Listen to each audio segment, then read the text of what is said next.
అంటే సమూహంగా వెళ్ళాల్సి ఉమ్మడి నిజామాబాద్ నుంచి మనము వెళ్ళాల్సి ఉంటుంది. కాబట్టి మరి ఇప్పుడున్నటువంటి రాజకీయ పార్టీలు ఖచ్చితంగా మీరు పనిచేయాల్సి ఉంటుంది. మరి ఎవరికో ఓటు వేసి మనం ఉద్యమం చేయాలంటే కూడా కష్టమవుతుంది. కాబట్టి మనం నిలబడ్డ నాయకులకు మనం ఓటు వేసి గెలిపించుకున్నట్టయితే మనమే అక్కడ రాజకీయ పరిపాలన చేయొచ్చు. అంటే 3% లేనటువంటి అగ్రవర్ణ వాళ్ళు ఈరోజు అటు గతంలో ఉన్నటువంటి బీఆర్ఎస్ పార్టీ కావచ్చు, ప్రస్తుతం ఉన్నటువంటి కాంగ్రెస్ పార్టీ కావచ్చు, మరి అగ్రవర్ణాల పార్టీలే మరి ఎక్కువ రాజకీయాలు చేపడుతుంది.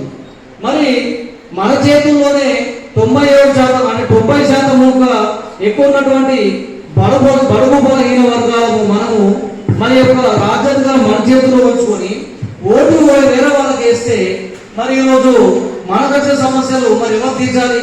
మరి రేవంత్ రెడ్డి ఎదుర్కోవాలా, మరి కేసీఆర్ ఎదుర్కోవాలా, మరి నరేంద్ర మోడీ ఎదుర్కోవాలా? మీరే చెప్పండి.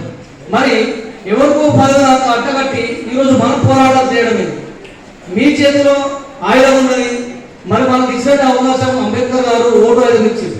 దాన్ని కనీసమైన మీరు ఉపయోగించుకోండి. ఈసారి ఎంతమందికో నేను తెలియకపోవచ్చు, తెలుసా? ఎంతమంది తెలుసు?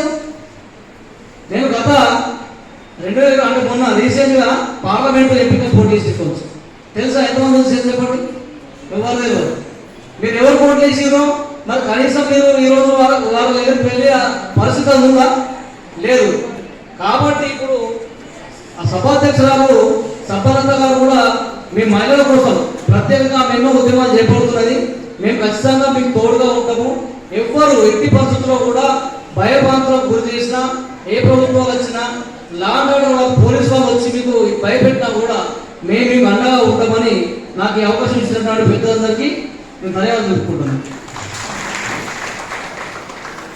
ఎప్పటికప్పుడు వార్తలను వీక్షించేందుకు Q9 న్యూస్ ని సబ్స్క్రైబ్ చేసుకోండి, లైక్ చేయండి, షేర్ చేయండి.